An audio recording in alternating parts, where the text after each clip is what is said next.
Assalamualaikum warahmatullahi wabarakatuh. Berjumpa lagi dengan saya Faiz Mahmudi dengan nomor induk mahasiswa 202100900056 dari kelas hukum 21N.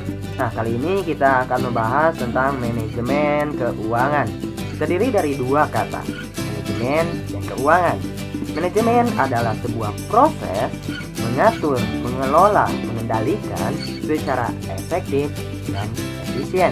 Sedangkan keuangan itu berhubungan dengan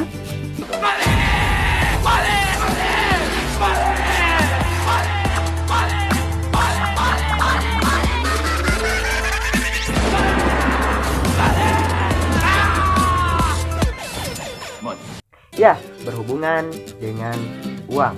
Nah, jadi dapat dikatakan bahwa manajemen keuangan adalah sebuah proses mengatur, mengendalikan, mengelola uang secara efektif dan efisien.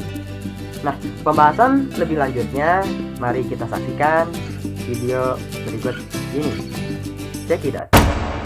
Ya, manajemen keuangan atau finance adalah sebuah studi tentang bagaimana orang dan dunia usaha melakukan evaluasi atas investasi yang mereka lakukan dan bagaimana cara menambah modal untuk mendanai kegiatan investasi tersebut yang tentunya secara efektif dan juga efisien. Lalu tujuan dari manajemen keuangan adalah harus konsisten dengan visi dan misi perusahaan, yaitu untuk memaksimalkan kesejahteraan pemegang saham. Lalu bentuk organisasi bisnis, bentuk usaha, ada perusahaan perseorangan, perusahaan persekutuan, dan korporasi. Perusahaan perseorangan yaitu suatu bisnis yang dimiliki oleh satu orang yang menguasai seluruh aset perusahaan dan bertanggung jawab atas seluruh hutang perusahaan.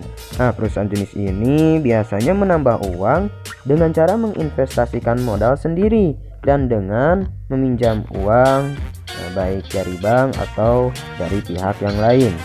Selanjutnya, partnership atau persekutuan merupakan suatu gabungan dari dua atau lebih orang yang bersama-sama memiliki dan menjalankan usaha tersebut dalam rangka memperoleh keuntungan bisnis.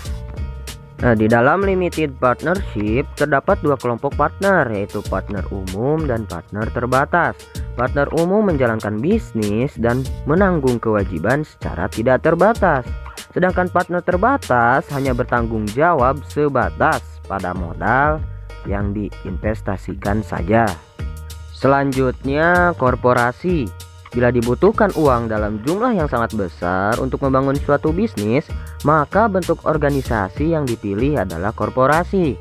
Korporasi secara legal dimiliki oleh sejumlah pemegang saham atau stockholders, atau biasa disebut sebagai pemilik perusahaan atau juga owner. Secara legal, korporasi berjalan secara terpisah dari pemilik perusahaan. Sebagai badan usaha, korporasi dapat menggugat dan digugat. Lalu dewan direksi dipilih oleh para pemegang saham atau stockholders, dan dewan ini akan menunjuk manajer puncak perusahaan. Sebagai tambahan, ada juga bentuk usaha limited liability company atau LLC. Nah, di Indonesia disebut dengan perseroan terbatas. Perusahaan jenis ini menggabungkan dua manfaat, yaitu yang pertama, manfaat atas pajak atau tax benefits yang diperoleh perusahaan partnership, yakni tidak adanya pajak ganda atas penghasilan. Dan yang kedua, manfaat atas kewajiban terbatas pada korporasi. Nah, kewajiban pemilik hanya sebatas pada dana yang diinvestasikan. Selanjutnya yang terakhir adalah prinsip manajemen keuangan. Yang pertama, akuntabilitas atau accountability. Seorang manajemen keuangan harus memiliki rasa tanggung jawab atas kewajiban moral tentang dana. Laporan yang ia tuliskan harus sesuai dengan kenyataan. Yang kedua adalah konsistensi.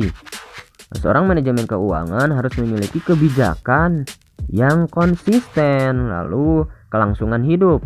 atau viability seorang manajemen keuangan harus mengutamakan kelangsungan hidup dari perusahaan tersebut. Lalu transparansi. Seorang manajemen keuangan harus menuliskan laporan dana, laporan keuangan secara terbuka agar menghindari kecurigaan atau kondisi yang tidak baik, situasi yang tidak kondusif. Lalu standar akuntansi. Seorang manajemen keuangan harus sesuai, sistem yang digunakan harus sesuai dengan standar akuntansi yang ditetapkan oleh daerah tersebut. Lalu integritas atau integrity. Seorang manajemen keuangan harus memiliki sikap integritas tinggi, dapat diandalkan dan juga terpercaya. Lalu pengelolaan atau stewardship. Seorang manajemen keuangan harus bisa dengan baik mengelola keuangan untuk kemajuan dan keberlangsungan hidup perusahaan ke depannya.